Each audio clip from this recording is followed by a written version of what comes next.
कल लौंडा के कलाकारी पेश करते रहे, इसका नाम कलाकार है। एगो लौंडा है, लौंडा के कलाकारी पेश कर, कोनो कलाकार ना है।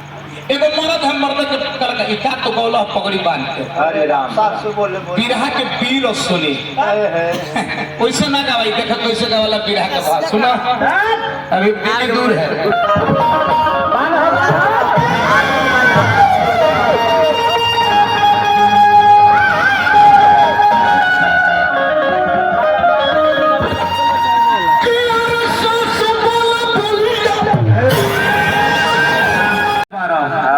तेरह बारह रह तेरह भूरवा बोले के कोशिश है।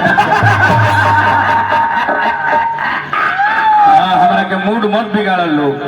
ए बच्चा कर चुनी बैठो अब तन मैंने बात